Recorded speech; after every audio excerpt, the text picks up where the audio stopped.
Nyarlathotep, el caos reptante. Soy el último. Al oyente con disposición le contaré. No sé realmente cuándo empezó todo. Hace meses seguro. Era terrible la tensión. Después de un tiempo de problemas políticos y sociales, se sumó una lamentable aprensión de un terrible peligro físico. Extendido además y que tomaría todo, un peligro como sólo puede ser pensado por los más terribles seres nocturnos y fantasmagóricos. Tengo en la memoria todas esas personas que deambulan con rostros pálidos y turbados, susurrando advertencias y profecías que nadie repetía o negaban haberlas oído. Una culpa monstruosa se sentía sobre el país, y en los abismos que hay entre las estrellas soplaban corrientes desapacibles que hacían que los hombres se estremecieran en los lugares oscuros y solitarios. En la secuencia de las estaciones existía una alteración demoníaca. El calor se prolongó durante el otoño de modo temible, y a todas las personas les parecía que el mundo, y quizás el universo, había pasado el control de los dioses o fuerzas conocidas al de otros dioses o fuerzas desconocidas. Y fue en ese momento cuando Nyarlathotep salió de Egipto. Nadie sabía quién era, pero era de la vieja sangre nativa y tenía el aspecto de un faraón. Los fellahin se arrodillaban cuando lo veían, y sin embargo no sabían por qué. Él decía que había surgido de la oscuridad de 27 siglos y que había oído mensajes de lugares que no estaban en este planeta. Nyarlathotep vino a los países civilizados, moreno, delgado y siniestro, siempre comparando extraños instrumentos de cristal y metal y combinándolos para formar instrumentos aún más extraños. Hablaba mucho de las ciencias, de electricidad y psicología, y hacía exhibiciones de poder con las que sus espectadores quedaban sin habla. Pero sin embargo, aumentaron su fama hasta un grado sumo. Los hombres se aconsejaban unos a otros a ir a ver a Nyarlathotep y se estremecían, y donde iba Nyarlathotep el descanso desaparecía, porque las horas de la madrugada eran desgarradas con los gritos de las pesadillas.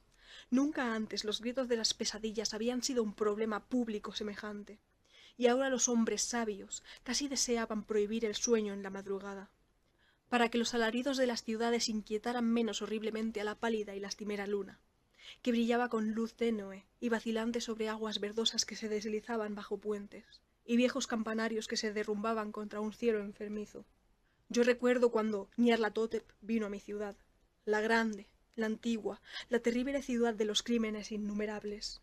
Mi amigo ya me había hablado de él, y de la irresistible fascinación y encanto de sus revelaciones, y yo deseaba ardientemente explorar sus más recónditos misterios. Mi amigo me dijo que eran horribles e impresionantes, más allá de mis más enfebrecidas imaginaciones, que habían sido proyectadas en una pantalla en la habitación a oscuras, cosas profetizadas que nadie, excepto Nyarlathotep, se había atrevido a profetizar, y que en el chisporroteo de sus chispas allí les habían quitado a los hombres lo que nunca les habían quitado antes, y que sólo se mostraban en sus ojos.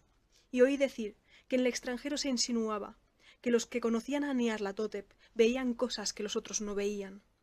Fue en el cálido otoño cuando yo pasé una noche con las muchedumbres inquietas para ver a Nyarlathotep, toda una noche bochornosa, allá arriba en las interminables escaleras que llevaban a una sofocante habitación, y con sus sombras proyectadas sobre una pantalla, vi formas encapuchadas entre ruinas, y rostros amarillentos y malignos que atisbaban desde detrás de monumentos caídos, y vi al mundo batallando contra la oscuridad, contra las oleadas de destrucción procedentes del espacio infinito, arremolinándose, agitándose, forcejeando en torno a un sol que se apagaba y enfriaba. Luego las chispas saltaron de forma asombrosa alrededor de las cabezas de los espectadores, y los cabellos se pusieron de punta, mientras que las sombras más grotescas que yo pueda mencionar salieron y se posaron sobre las cabezas. Y cuando yo, que era más frío y científico que el resto, musité una protesta hablando de impostura y de electricidad estática, Nyarlathotep nos echó a todos fuera, por aquellas escaleras vertiginosas, abajo hacia las húmedas, cálidas y solitarias calles de la medianoche. Yo grité muy fuerte, diciendo que no tenía miedo, que nunca podría tener miedo, y otros gritaron conmigo para aliviarse. Nos juramos los unos a los otros que la ciudad era exactamente la misma, y que seguía viva, y cuando las luces eléctricas empezaron a ponerse mortecinas, maldijimos a la compañía una y otra vez, y nos reímos de las caras tan raras que poníamos. Creo que sentí que algo descendía de la luna verdosa, porque cuando empezamos a depender de su luz, De modo involuntario, formamos en cuadro y emprendimos una marcha, como si supiéramos nuestros destinos aunque no nos atreviésemos a pensar en ellos. En una ocasión miramos el pavimento y vimos que los adoquines estaban sueltos, desplazados por la hierba, con apenas algún riel de metal oxidado que mostrara por dónde habían corrido los tranvías. Y de nuevo vimos un tranvía solitario, sin ventanas, estropeado, casi volcado. Al mirar en torno al horizonte, no pudimos ver la tercera torre que había junto al río, y observamos que la silueta de la segunda torre estaba destrozada en su parte superior. Luego nos dividimos en estrechas columnas, cada una de las cuales pareció dirigirse en diferente dirección. Una desapareció en una calleja solitaria hacia la izquierda, dejando solo el eco de un gemido ahogado.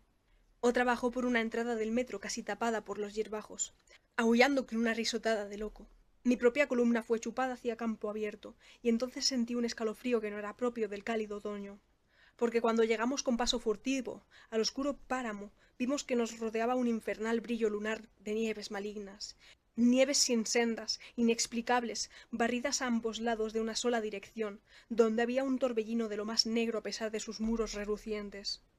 La columna pareció muy fina, mientras camino pausada y penosamente, de modo soñoliento, hacia el torbellino.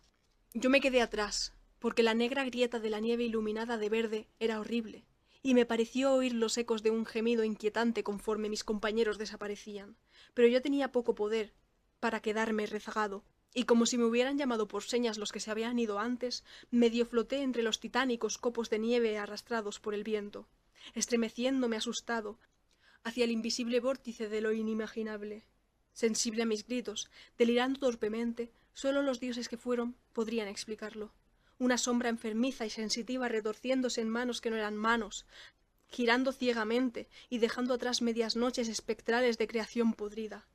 Cadáveres de mundos muertos con llagas que fueron ciudades, vientos sepulcrales que cepillaban las pálidas estrellas y las hacían parpadear muy bajas. Más allá de los mundos, vagos fantasmas de cosas monstruosas, columnas medio entrevistas de templos no santificados que descansan en rocas sin nombres bajo el espacio y que alcanzan hasta los vertiginosos vacíos que hay por encima de las esferas de luz y oscuridad. Y mediante este miserable despojo del universo, un despertado y demencial batir de tambores, y el fino y repetitivo sonido de las flautas rebeldes, desde las incontables y sombrías cámaras que existen más allá del tiempo, el despreciable golpeteo y los silbidos aflautados allá donde bailan, lenta y torpemente, sin ningún sentido, los enormes y terribles otros dioses, las mudas, ciegas y tontas gárgolas, cuya alma es Nyarlathotep.